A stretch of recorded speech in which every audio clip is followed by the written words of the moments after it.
বন্ধুরা, এখন ভিডিও করছি। অনেক বেলা হয়ে গেছে, ঘরে রান্নার কিছু ছিল না। এই দেখো আমুদি মাছ এনেছি আর কাঠমোড়লা এনেছি, এখন ভাজা করব। তোমরা সঙ্গে থাকবে।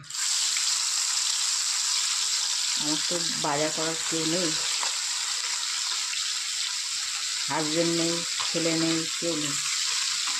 মেয়ে অফিসে যায়, তাই তোমাদের সাথে শেয়ার করছি। তবে অনেক বেলা হয়ে গেল, তোমরা সঙ্গে থাকবে।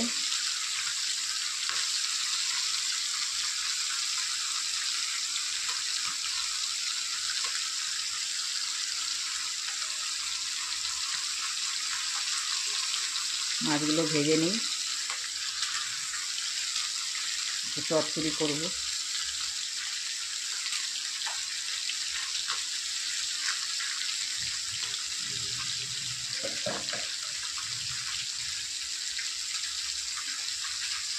ভাজা হোক।